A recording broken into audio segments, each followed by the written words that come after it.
ada perbuatan-perbuatannya di dunia yang melanggar aturan Allah dan Rasulnya, Allah tidak akan pandang dia selama-lamanya di dalam surga. Kasih. Nah, inilah Bapak Ibu yang kita khawatirkan. Siapa mereka itu? Kata Rasulullah dalam hadis riwayat dari Abdullah bin Umar radhiyallahu an. Yang pertama kata Rasulullah, la yanzurullaha ilaihim yaumal qiyamah al-aqu liwalidayhi. Orang yang menyakiti hati orang tuanya. Siapa yang pernah menyakiti hati orang tua, ayah ibunya, papa mamanya, harus segera wa atbi'is sayyi'atal hasanata tamhuha, cepat minta maaf. Yang kedua kata Rasulullah, la yanzurullahu ilaihim yaumal qiyamah wa mudminul khamar. Orang yang dalam tubuhnya, darahnya, dagingnya ada setetes khamar, minuman keras, narkoba, Allah tak sudi melihatnya, jijik Allah melihatnya. Kenapa? Rijsum min amali syaitan, karena khamar itu kotoran setan.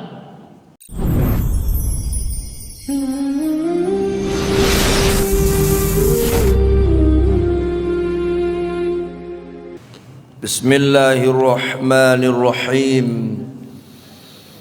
Assalamualaikum warahmatullahi wabarakatuh.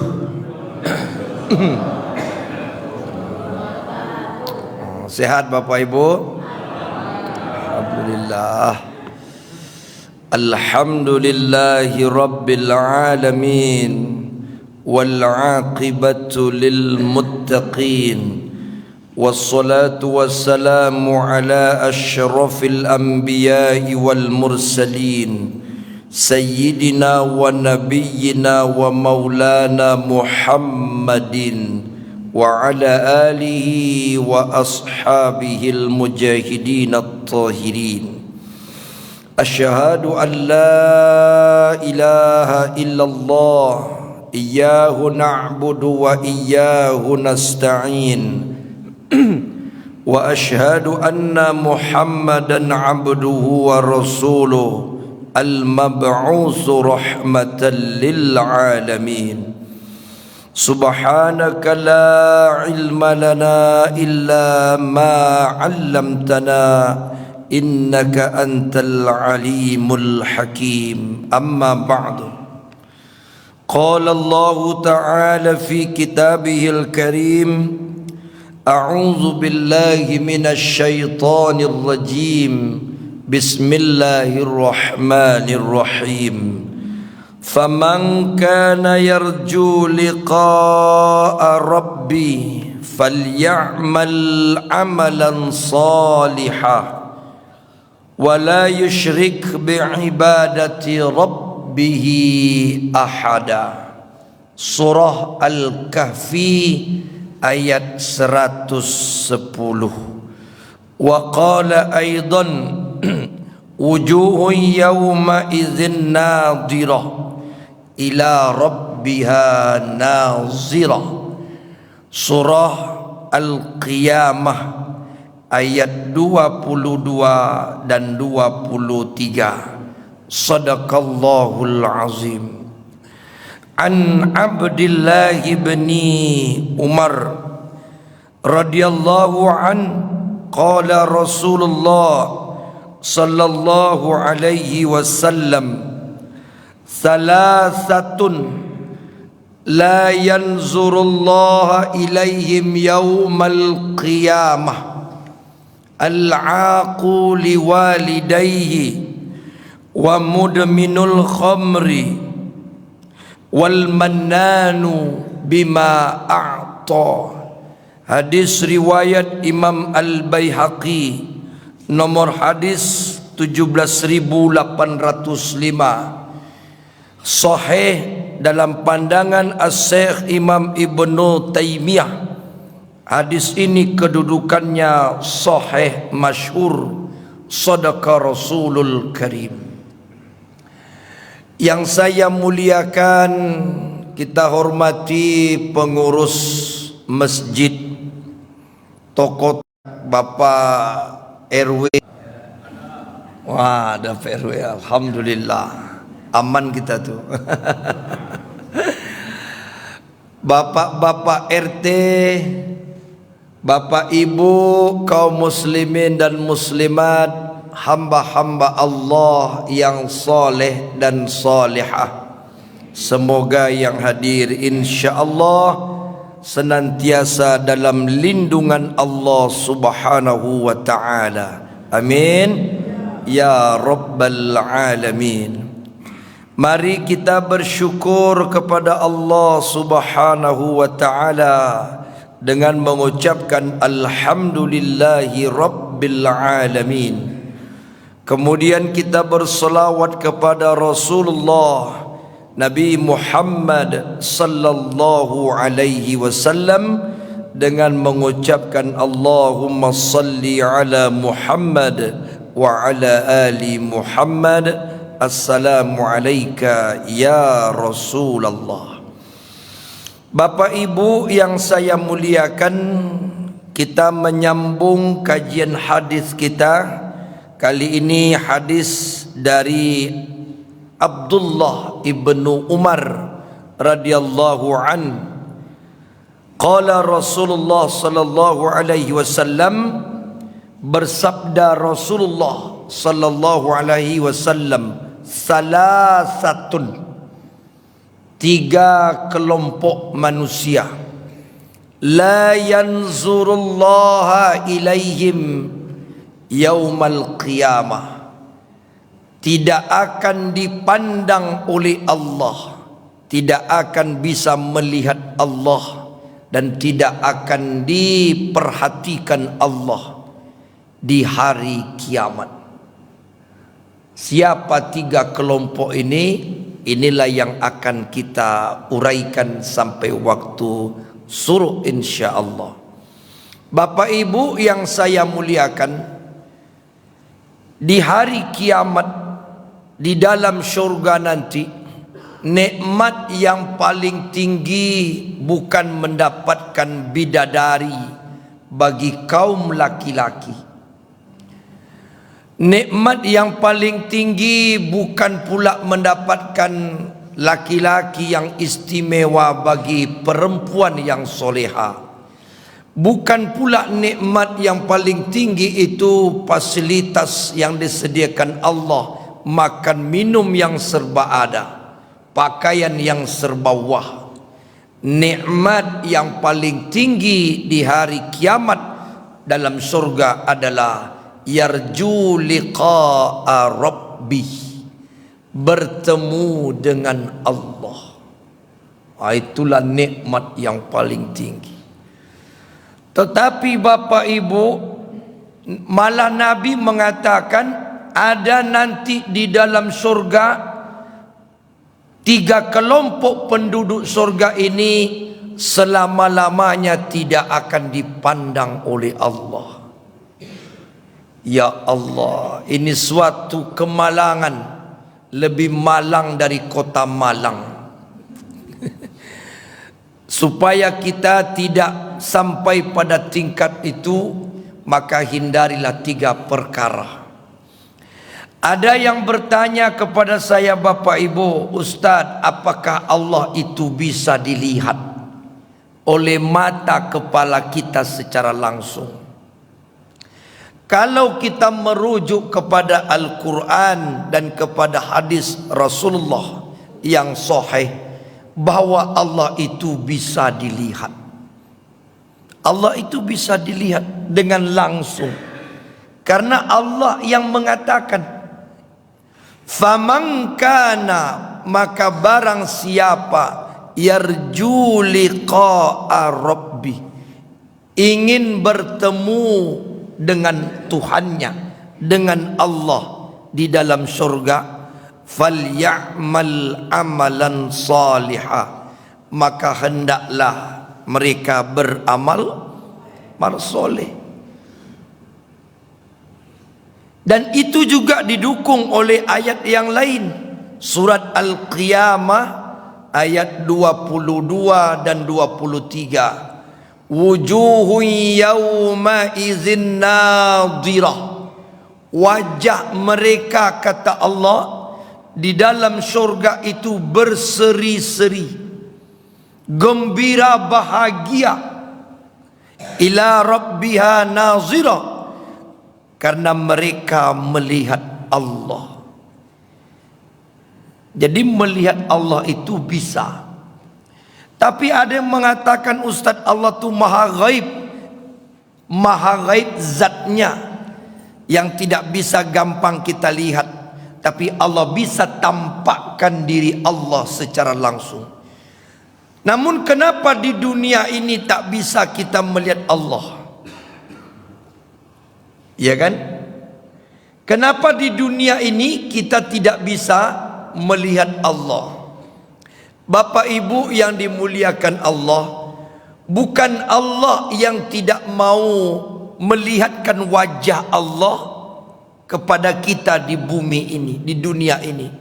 Tapi dunia ini tidak siap menerima keagungan bagaimana indahnya Allah. Kalau Allah tampakkan wajah Allah yang asli di muka bumi ini, maka dunia ini hancur sehancur-hancurnya. Di situ masalahnya. Dan itu pernah dibuktikan oleh Allah Subhanahu wa ta'ala kepada seorang Rasul yang ingin melihat Allah. Diceritakan dalam surat Al-A'raf ayat 143. Silakan kita buka. Siapa Rasul yang ingin melihat Allah? Nabi Musa. Jadi Nabi Musa itu satu-satunya nabi yang ingin melihat Allah. Sebanyak tu nabi tak pernah ingin melihat Allah, sudah yakin saja. Tapi Nabi Musa untuk menguatkan keyakinannya, duhai Allah, aku beriman kepada engkau, tidak ada keraguan imanku kepada engkau, tapi izinkan aku melihat engkau. Seperti apa wajah engkau? Kan begitu kata Nabi Musa dalam surah Al-A'raf itu. Kata Allah, bukan aku tak mau Musa, tapi engkau takkan mampu melihatnya. Namun karena Nabi Musa ingin melihat juga, maka Allah Subhanahu wa ta'ala tunjukkan cahaya Allah, nurullah, cahaya Allah saja dulu. Nanti kalau sanggup cahaya Allah ini, baru Allah langsung yang Allah tunjukkan wajahnya.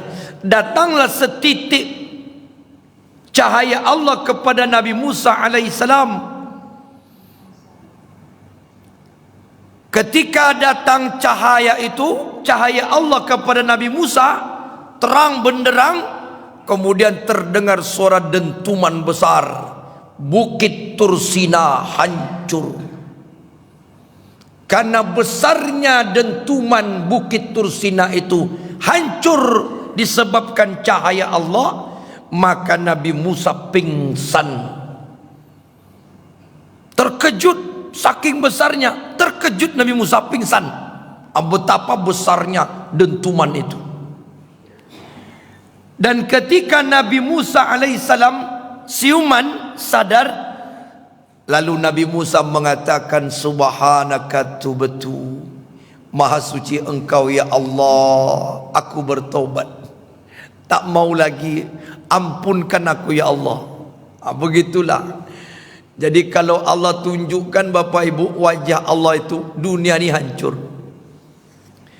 Kata Allah kan dalam Al-Quran, walam yakullahu kufuwan ahad.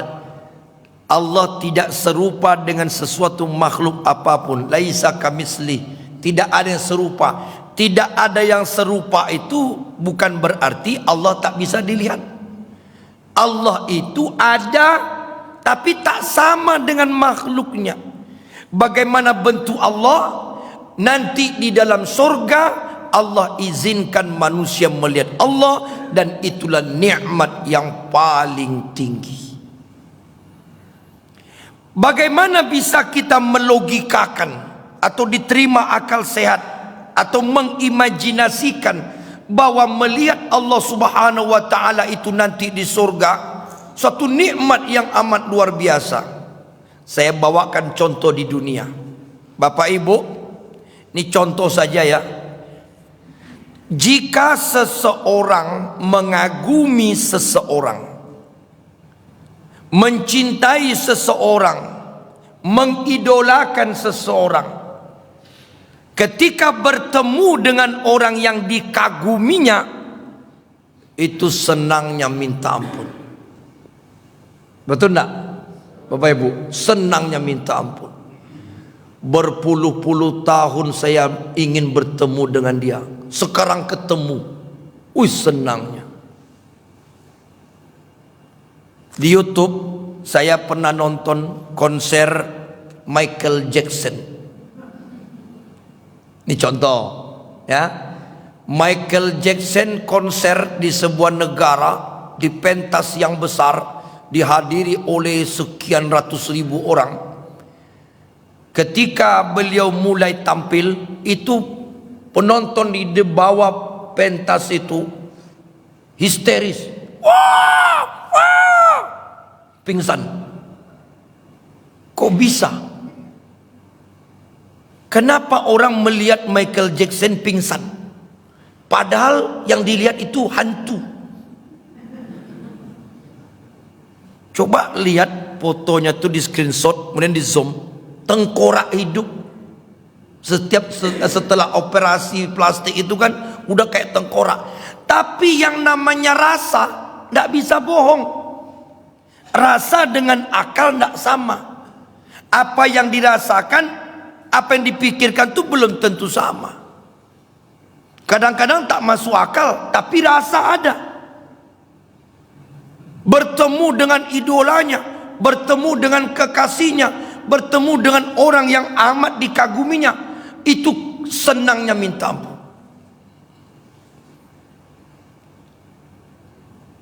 Kalau kita ketemu dengan orang yang kita cintai, kita idam-idamkan, jangankan bertemu wajahnya, nengok sandalnya saja, ya Allah, senangnya. Sandalnya tuh melewat depan rumah, ada sandalnya mampir di depan pintu, itu senangnya minta ampun. Betul enggak?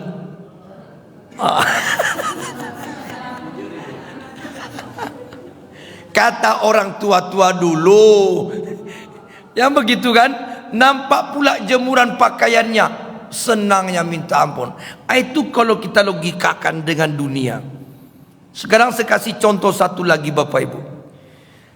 Jika Allah berkehendak, selesai Bapak Ibu solat di rumah, solat sunat, zikir, baca Quran dan sebagainya, sepi kondisi rumah, sendirian, tiba-tiba Allah Subhanahu wa ta'ala mengizinkan di depan Bapak Ibu ada sosok manusia yang bernama Nabi Muhammad sallallahu alaihi wasallam. Apa yang ingin Bapak Ibu katakan? Hah? Bisa pingsan? Iya kan?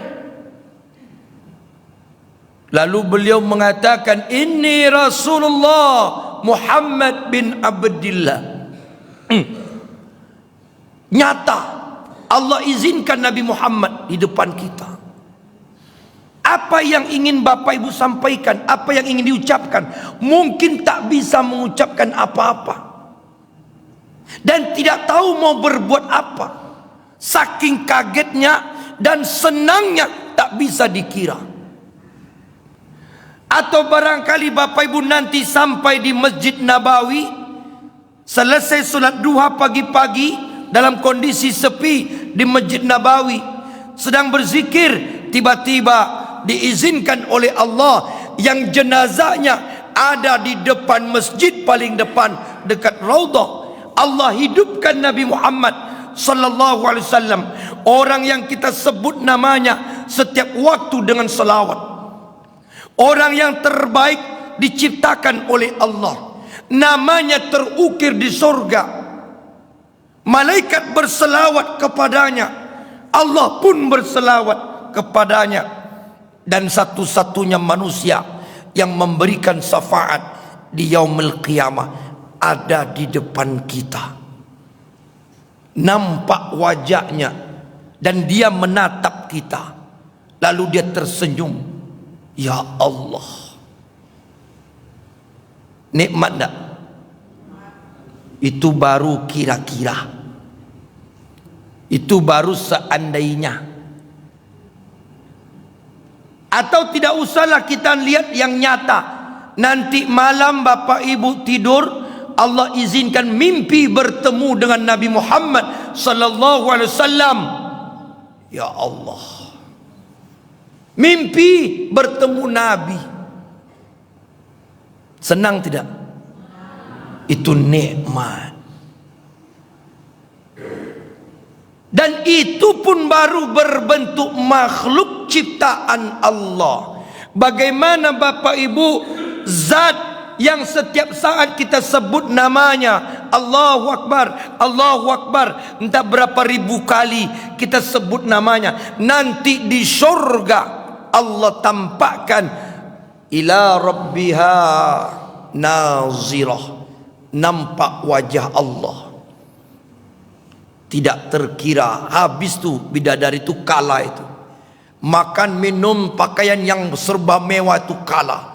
Betapa indahnya saat melihat Allah subhanahu wa ta'ala.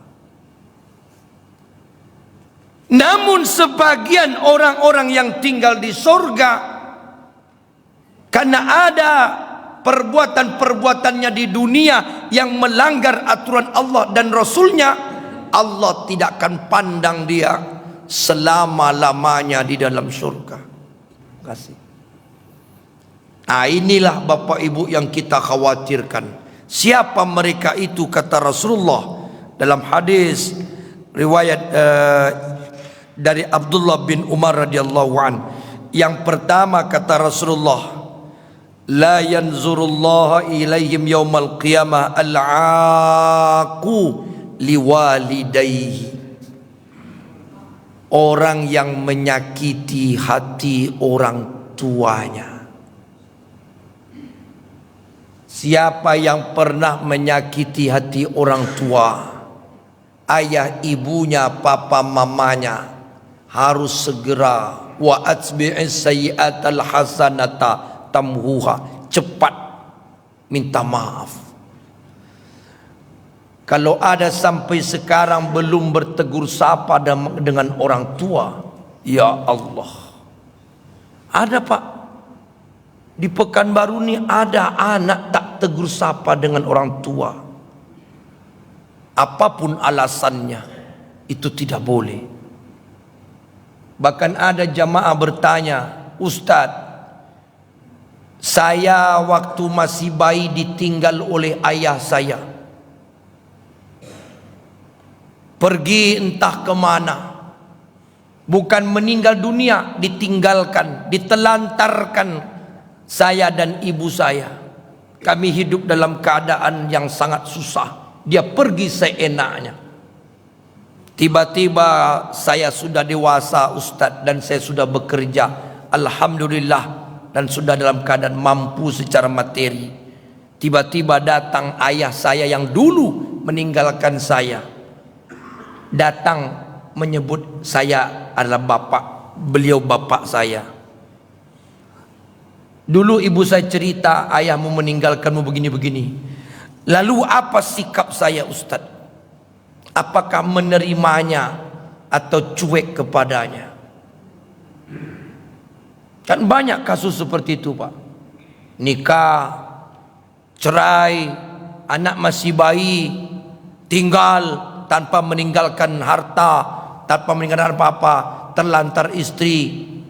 Istri tak pula kerja, anak masih bayi. Anak yang masih bayi ternyata sukses. Datang bapak. Bagaimana? Diusir? Diusir. Iya kan? Bagaimana itu perasaan? Nah, di sini berlaku hukum, tak berlaku perasaan. Kalau kita ikutkan perasaan, oh dendam. Ngapa bapak di sini? Dulu bapak tinggalkan kami seenaknya begini, bla bla bla bla bla bla bla. Sekarang bapak sudah tua rentah, tak punya apa-apa, datang. Itu perasaan. Tapi kalau bicara hukum, wajib kita memuliakan seburuk apapun ayah kita. Karena persoalan dulu ditinggalkan, itu urusan dia dengan Allah. Urusan anak wajib berbakti. Kalau diikuti dendam, pasti marah. Tapi hukum mengatakan seburuk apapun ayah ibumu, dia adalah orang yang telah berjasa menjadi asbab kita ada di dunia. Tanpa asbab mereka, kita belum tentu bisa menikmati hidup ini. Maka dalam pandangan Islam, wajib tetap berbuat baik, tetap berbakti. Begitulah kedudukan orang tua, kemuliaan orang tua di hadapan anak-anak. Seburuk apapun dan sejahat apapun ayah ibu kita, wajib kita berbakti semampu kita. Al-aqu li walidai itu ada 3. Yang pertama, menyakiti orang tua biqauli. Yang kedua bifi'li. Yang ketiga biqalbi. Biqauli itu apa? Fala taqul lahuma uffin. Lisan yang berkata-kata menyakiti hati orang tua.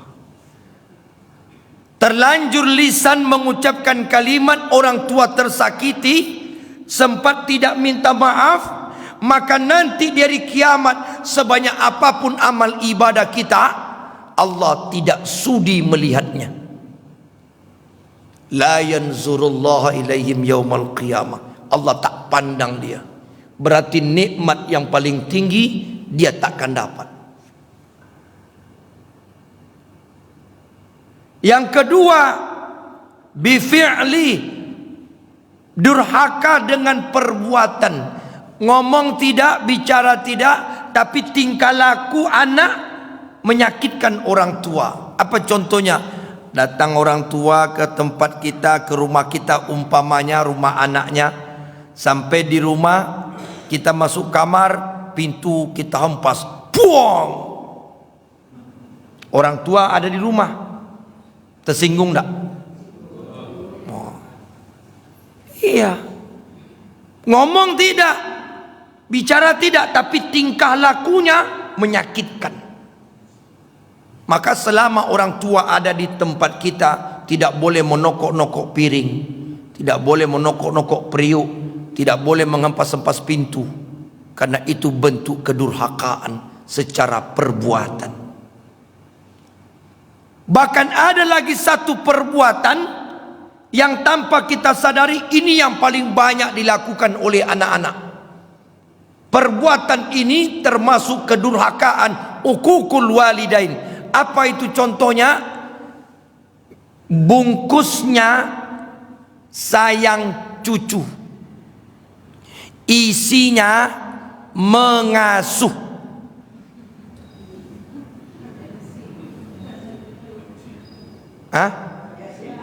MC? Oh, mengasuh cucu. MC ya singkatannya. Ini yang paling banyak kedurhakaan. Dan ini dianggap biasa, padahal itu ancamannya, la yanzurullah ilaihim yaumal qiyamah. Allah takkan tampakkan wajah Allah. Allah tak sudi melihat dia. Kenapa nenek ngasuh cucu? Bapaknya kerja Ustaz. Ibunya mana? Kerja Ustaz. Kenapa tidak bayar babysitter? Tidak mampu Pak Ustaz. Kenapa kerja? Kalau tak mampu membayar pembantu, membayar babysitter untuk mengasuh cucu, mengasuh anak, ngapain istrinya kerja? Berhenti kerja. Kalau cari duit ternyata membayar babysitter saja untuk mengasuh anak tak bisa, berhenti. Kewajiban istri itu, kewajiban ibunya pelihara anak. Tapi kami senang lah Ustaz. Kami punya cucu tu senang. Senang wajar, tapi bukan berarti mengasuh. Mengasuh dengan sayang cucu beda. Kalau sayang cucu, datang, lihat, gendong-gendong sebentar, selesai. Kalau ngasuh, mulai dari mencuci nya, nenek. Ganti popoknya, nenek. Memandikannya, nenek. Mengganti bajunya, nenek. Menyuapkan makanan, membuatkan makanan, membuat buburnya, nenek. Semua nenek. Sampai sore, sampai malam. Bahkan ada yang tidur sama nenek. Itu bukan ngasuh, itu bukan sayang, itu ngasuh. Itu pembantu. Tapi kami ikhlas lah Ustaz. Tidak ada ikhlas-ikhlas. Mana bapak emak dia?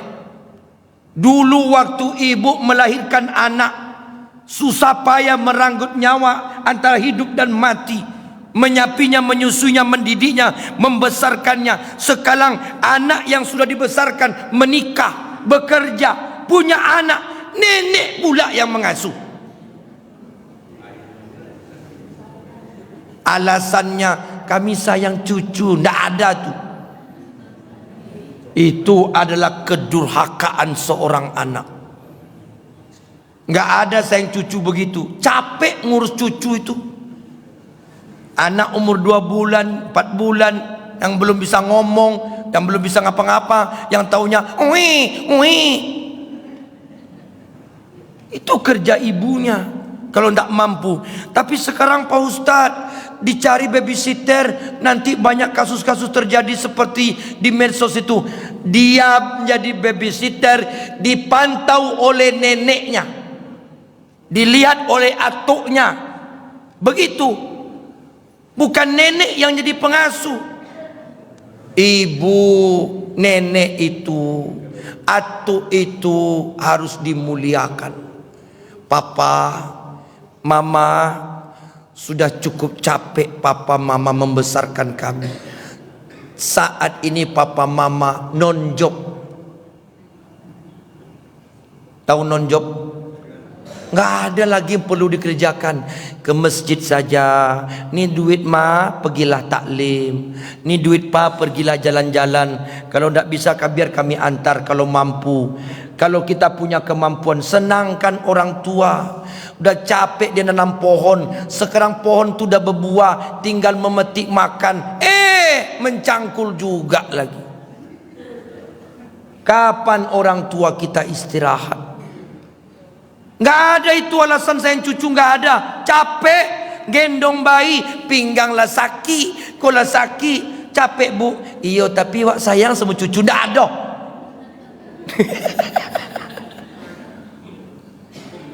Saya tanya sama ibu-ibu di majelis taklim, bu, ibu si Anu mana? Ini contoh. Mana ibu si Anu tak nampak bu? Ustaz, kini nyola ba bercucu. Sejak bercucu tak pernah lagi ke masjid, tak pernah lagi taklim. Ya Allah. Maka emak bapak yang punya cucu itu, yang punya anak itu, Allah tidak akan melihatnya di hari kiamat. Kadang-kadang orang tua ni tak sanggup mengatakan sama anak bahwa capek ngasuh cucu nak, tak sanggup dia. Takut tersinggung nanti anak. Apalagi orang tua maaf dulu susah, sekarang anak udah sukses, udah berhasil. Supaya anak tak tersinggung, buatlah alasan sayang cucu.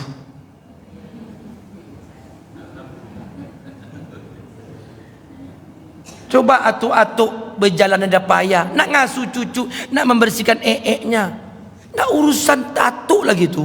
Nggak urusan nenek lagi tuh.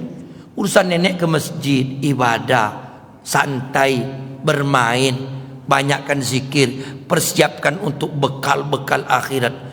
Jangan mengurus-ngurus hal yang tidak penting lagi tuh.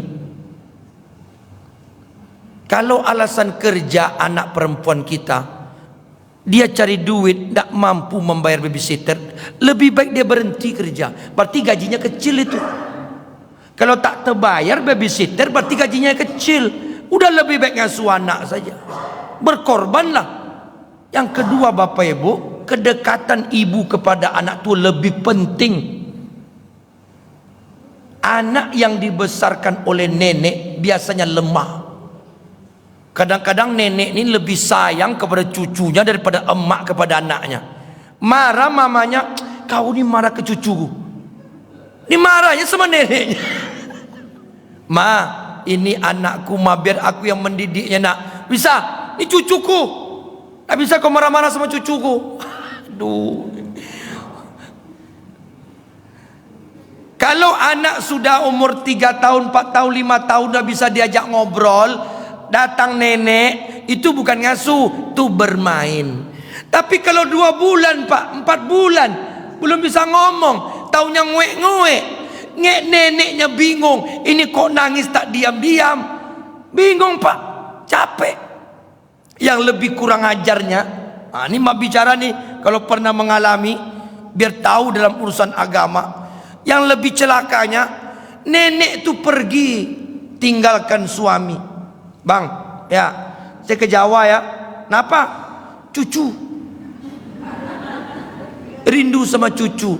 Terus saya tinggal, tiket cieknya. Lah, berangkitlah nenek ke Jawa. Tinggal latuk di Pekanbaru. Ada loh Bapak Ibu. Bukan sebentar, sebulan, 2 bulan. Atuk makannya bagaimana? Siapa kawan atuk? Tinggal. Nenek anggap enteng itu. Pergilah.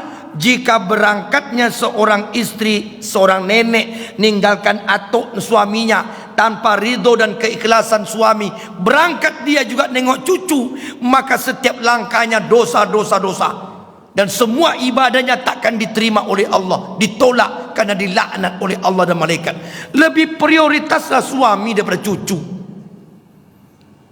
Tinggallah atuk di Pekanbaru, makan payah, baju belepotan. Nah,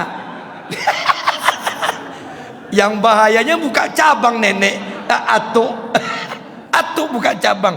Pulang-pulang nenek dari Jawa, kok berubah tuh, gembira, buka cabang. Tapi anak gadi, rasuan.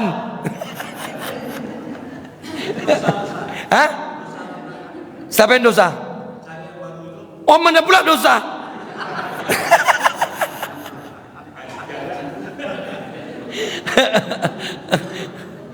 Ya Bu, prioritas apa kata suami? Ma, ya, bahkan kopi sebentar lah, tolonglah, bentar luar ini cucu ini lagi apa nih ya? Astagfirullah. Penting pula cucu daripada suami. Nggak tahu agama mana yang lebih diprioritaskan. Bukan berarti tak sayang cucu, tapi ada tingkatan-tingkatan yang lebih penting. Datang Pak, demi Allah ini kasus yang terjadi, pelakunya datang sama saya. Ada jamaah saya di simpang BPG itu, ya, atu-atu umur 70. Ustaz, bertanya cik Ustaz, apa tuh Pak Haji? Umur saya sudah 70 tahun Ustaz. Alhamdulillah. Sehat Pak Haji, sehat. Saya Pak Ustaz baru punya cucu pertama. Tapi Ustaz, sejak punya cucu itulah musibah terjadi pada diri saya. Kenapa Pak? Istri saya tidak mau tidur lagi sama saya. Tidak mau tidur. Tidur sama cucu tiap malam. Nangis ada bapak tuh. Keluar air matanya, nangis dia. Wah, gawat itu. Itu udah salah itu. Sayang sama cucu. Jangan ibu-ibu pikir atu-atu yang expired nih Nggak butuh ibu-ibu, butuh. Kadang kawan cerita, kan udah expired semua nih kan. Rata-rata kan, jangan bilang di kamar berdua istri itu gitu-gituan tuh, tidak. Kawan ngobrol, entah sakit perut tengah malam, ngadu sama siapa, nenek kamar sebelah dikunci pula. Itu dilaknat oleh Allah, itu tidak boleh itu.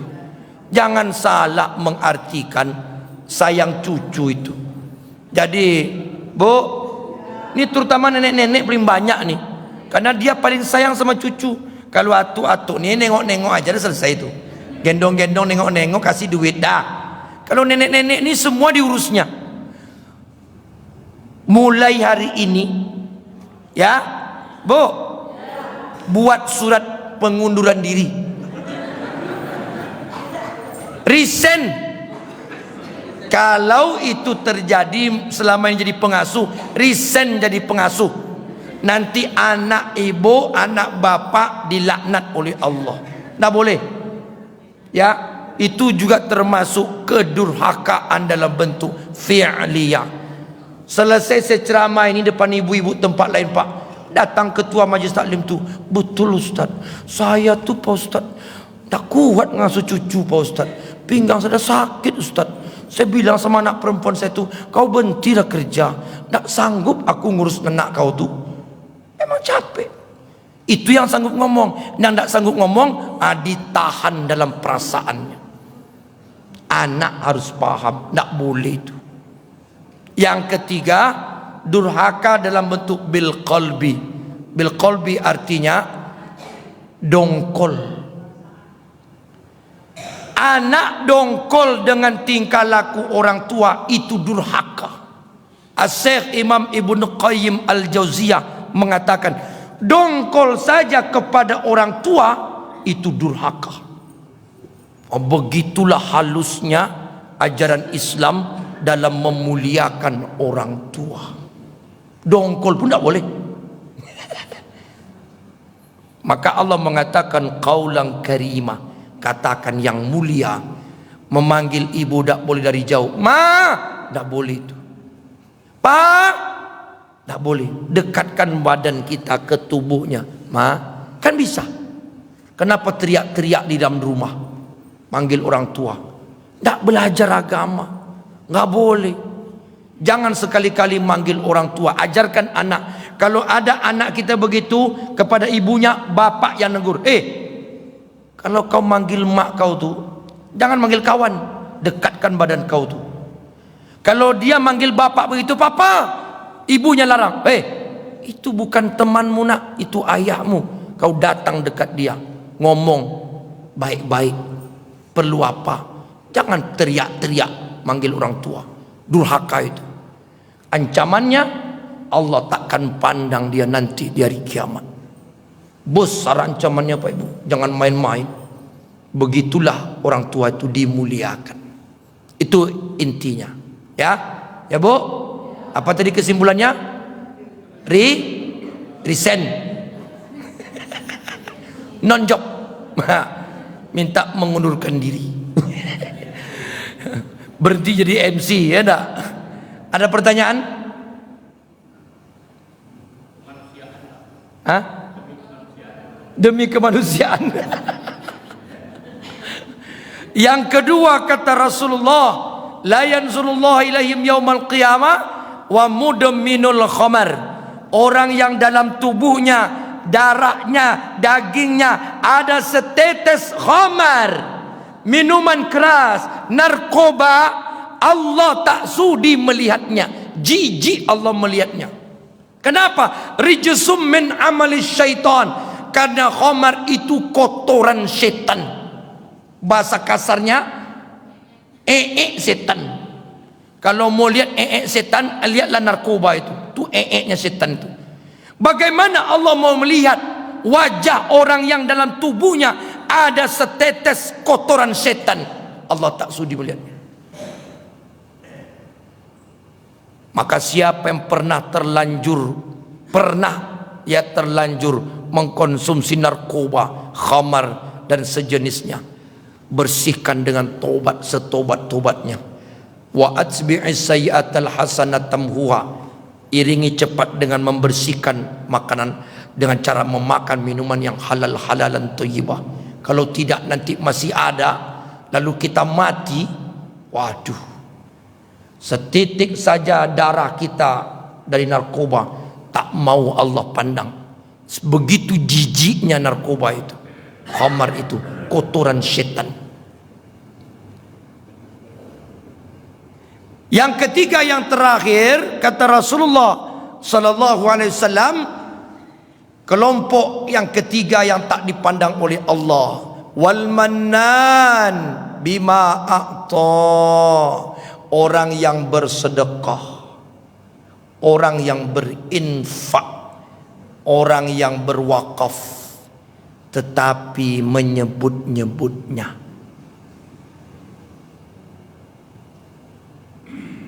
Diungkit-ungkitnya sedekahnya, disebut-sebutnya sama orang. Itu tuh Ustaz, masjid tuh, wah, kalau bukan saya yang nolong, tak selesai itu Ustaz. Astaghfirullah. Itu hati-hati. Saya banyak sedekah Ustaz sama fakir miskin dan yatim. Saya sedekah Ustaz. Itu apa? Supaya dipuji orang. Itu apa dipuji orang? Ibadah itu lillahi ta'ala. Yang kedua, kenapa Allah marah ketika kita menyebut sedekah kita? Karena orang yang bersedekah menyebut itu sedekahnya, itu pendusta besar, pembohong besar. Itu bukan sedekah kita, Pak. Itu titipan Allah yang kita sampaikan kepada hak yang pemiliknya. Fi amwalihim haqqul lisail wal mahrum, dalam hartamu itu ada hak orang, sampaikan. Bukan kita nolong orang, bukan berjasa. Ada hak masjid, ada hak taklim, ada hak anak yatim, ada hak fakir miskin, sampaikan. Allah tuh nitip saja. Jangan kita merasa berjasa menolong orang. Ini yang Allah marah, kau pendusta. Contoh, ya Bapak Ibu, saya bawakan ke akal kita, ke logika kita. Yang punya rezeki siapa? Allah kan? Disebut dengan Ar-Razzaq. Allah Maha Pemberi rezeki. Jadi semua rezeki itu sumbernya dari Allah, dikasih kepada kita. Salah satu bentuk rezeki itu harta. Rezeki itu kan luas, salah satunya harta. Yang ngasih kita duit itu Allah, tapi tidak langsung turun dari langit, jatuh-jatuh begitu, tidak. Allah kasih kita sehat, badan kita sehat.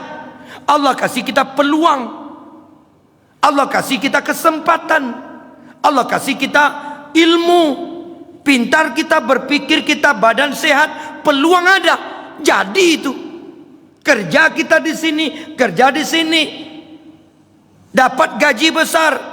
Seandainya Bapak Ibu, gaji kita sekarang 200 juta satu bulan, jadi direktur ini, jadi manajer ini umpamanya, lalu kita anggap kita hebat, Allah ambil nikmatnya lagi, disakitkannya kita, dikenakan otak kita, kena penyakit otak, stroke kita, bengkok sebelah, bisa kerja? Tidak berlaku tanda tangan, tidak ada lagi orang makai kita, dirumahkan, dipecat. Untuk ngobati badan yang sakit, habis duit, terjual mobil, terjual rumah, semua habis. Miskin kita, anak pun membuang kita. Betul Pak Ibu, banyak itu terjadi. Waktu Bapak Ibu berduit, sayang anak. Setelah tak berduit, dibuang anak. Banyak itu anak yang tak tahu agama, dibuang ya, tak dihormatinya lagi. Jangan sombong jadi orang. Baru satu nikmat Allah ambil. Maka ketika kita punya gaji, punya pendapatan, punya penghasilan, itu semua dari Allah. Apa kata Allah? Fulan, ini harta, duit, aku titipkan kepada engkau, wallazina hum li amanatihim, aku amanahkan kepada engkau ya. Kau boleh makan yang aku amanahkan nih, harta nih, kau makanlah. kau minumlah, kau pakailah sebagian. Tapi ingat, tolong sampaikan titipanku ini kepada fakir miskin, kepada anak yatim. Sampaikan ya, kepada masjid, bilang ini dari Allah. Tiba-tiba dia kasih fakir miskin, anak yatim masjid. Dia ngomong, aku bantu. Padahal Allah hanya nitip, ngomong dia membantu orang, dia berjasa. Pendusta. Itu kan titipan Allah yang Allah titipkan kepada kita. Jangan ngaku punya kita, itu punya Allah. Tapi karena kita tidak tahu dan tak mengaji, kita merasa kita nolong orang dengan sedekah, kita nolong orang dengan infak, kita ikut bangun masjid, merasa berjasa. Disitulah marahnya Allah. Logika sederhananya begini. Ibu-ibu tahu kolak? Kolak tahu? Kolak pisang. Nah, ya, contoh nih ya. Ibu-ibu masak kolak pisang banyak. Setelah kolak masak, disisihkanlah untuk tetangga. Buat 2 mangkok. Sampai tetangga sebelah, tetangga A dan tetangga B. Assalamualaikum Bu, Waalaikumsalam Bu, ini ada kolak 2 mangkok. Makasih Bu ya. Yang 1 mangkok nih Bu, tolong titipkan dengan tetangga B. Bilang sama tetangga B dari saya. Baik Bu, nanti saya sampaikan. Ketika sudah pulang kita dari tetangga A, lalu tetangga A nih datang ke rumah tetangga B. Assalamualaikum, Waalaikumsalam Bu, ini ada kolak 1 mangkok. Oh makasih Bu ya, Ibu yang masak. Iya dong, gua gitu, saya kan jago masak Bu. Padahal yang punya kita. Tapi tetangga A ini berbohong dia. Terima kasih Bu ya, Ibu baik orangnya, Ibu dermawan, Ibu gini. Biasalah Bu, kita tolong menolong. Padahal yang punya mangkok, yang punya kolak itu kita. Tapi dia cerita sama orang, dia yang nolong. Tiba-tiba tetangga B ini cerita sama kita, Bu, semalam saya dikasih tetangga A itu kolak, enak kolaknya Bu. Kolak apa? Kolak pisang. Siapa yang ngasih? Tetangga B, tetangga A. Dia bilang dia punya. Pembohong. Aku yang punya itu. Begitulah Allah. Ngomong sama fakir miskin, ngomong sama anak yatim, ngomong kepada orang bahwa kita telah menolong orang. Itu punya Allah. Didengar oleh Allah. Apa kata Allah? Anta kadzab, kau pendusta, kau pembohong. Itu rezekiku, bukan kau yang punya rezeki. Maka tidak boleh disebut-sebut. Wal mannan bima a'ta. Jangan mengungkit-ungkit sedekah. Allah murka kepadanya. Itulah 3 kelompok yang tidak akan dipandang oleh Allah di hari kiamat. Ya Allah, na'udzubillahi min zalik. Ada persoalan? Silakan. Pak RW, silakan. Ini Pak RW, Pak RT. Oh Pak RW. Waalaikumsalam warahmatullahi wabarakatuh. Silakan. Siap.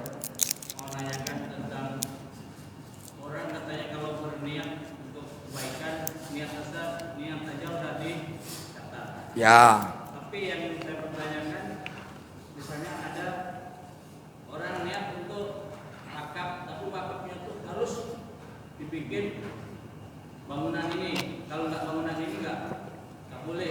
Nah, itu hukumnya gimana Ustaz? Terima kasih. Baik.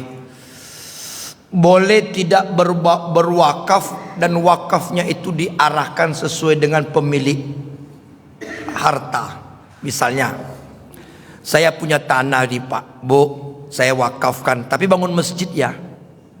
Itu kan diarahkan. Nah, tapi tanah ini saya wakafkan untuk bangun masjid.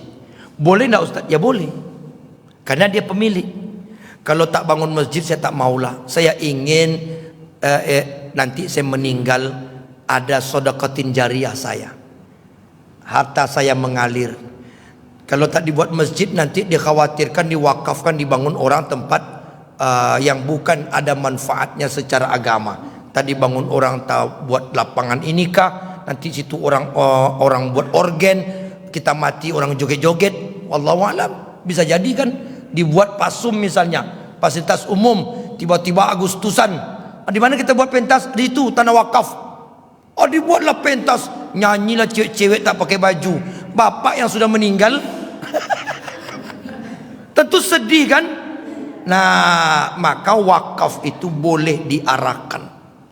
Dan sekarang ini Bapak Ibu saya tambahkan sedikit, siapa yang ingin berwakaf tidak cukup ngomong saja, dicatat, didampingi oleh notaris, pergi ke kantor KUA, nanti keluar surat tanah wakaf sah secara hukum, supaya nanti ketika kita meninggal anak-anak tidak bisa menuntut.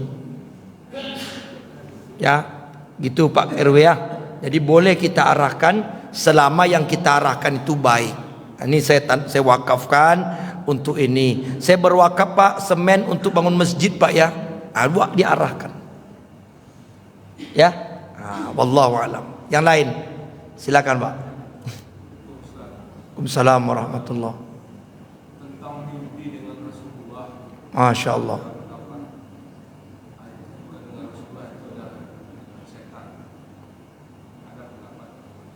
Ya.